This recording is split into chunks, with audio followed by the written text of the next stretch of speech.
Eternal પર view લઈ લઈએ દેવેન. ગઈકાલનું ટોપ ગેઇનિંગ કાઉન્ટર નિફ્ટીમાં ઇટર્નલ આજે પણ જુઓ 1.5% ઉપર 284 ડેઝ હાઈ પર સ્ટોક અત્યારે ટ્રેડ થતું જોઈ રહ્યા છે. જે રીતે ખરીદારી ઇટર્નલના સ્ટોકમાં છે અને ઇનફેક્ટ વોલ્યુમ બેઝડ બાઇંગ છે, શું કરવું જોઈએ અહીંયા? મારા હિસાબે 265 265 ના ઉપર એક સ્ટ્રોંગ બ્રેકઆઉટ આ કાઉન્ટરમાં જોવા મળ્યો છે. 200 દિવસના એક્સપોનેન્શિયલ મૂવિંગ એવરેજ સરપાસ કરીને એક રેન્જનો બ્રેકઆઉટ આ કાઉન્ટરે દેખાડ્યો છે. મારા હિસાબે આ રેલી થોડીક હજી એક્સટેન્ડ થવી જોઈએ. 284 નો હમણાં લેવલ્સ છે. મારા હિસાબે ઉપરમાં નેક્સ્ટ રેઝિસ્ટન્સ જે છે એ 294 295 ની આસપાસ છે. તો અહીંયાથી હજી એક 10 રૂપિયાની અપમૂવ પેન્ડિંગ છે. મારા હિસાબે એક્ઝિસ્ટિંગ પોઝિશન હોલ્ડ કરી શકાય. એક ટ્રેલિંગ સ્ટોપ લોસ રાખવાની સલાહ રહેશે.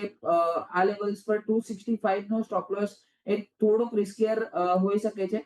થોડોક સ્લાઇટલી ઉપર આપણને સ્ટોપ લોસ 275 ની આસપાસ રાખી શકાય, જે એક રિઝનેબલ સ્ટોપ લોસ રહેશે. અહીંયાથી 10 રૂપિયાની રિસ્ક રહેશે નીચેમાં. ઉપરમાં 294 સુધીના ટાર્ગેટ્સ આવી શકે છે. એ લેવલ્સ આવે તો એકવાર પ્રોફિટ બુક કરવાની સલાહ રહેશે. બાકી ફ્રેશ બાઇંગની આ લેવલ્સ પર સલાહ નથી, કેમ કે રિસ્ક રિવોર્ડ રેશિયો ફેવરેબલ નહીં રહે. બટ ઉપરમાં 294 સુધીના લેવલ્સ ડેફિનેટલી આપણને જોવા મળી શકે છે. 294 સુધી લેવલ્સ બતાવી શકે છે ઇટર્નલ. વિરાટ,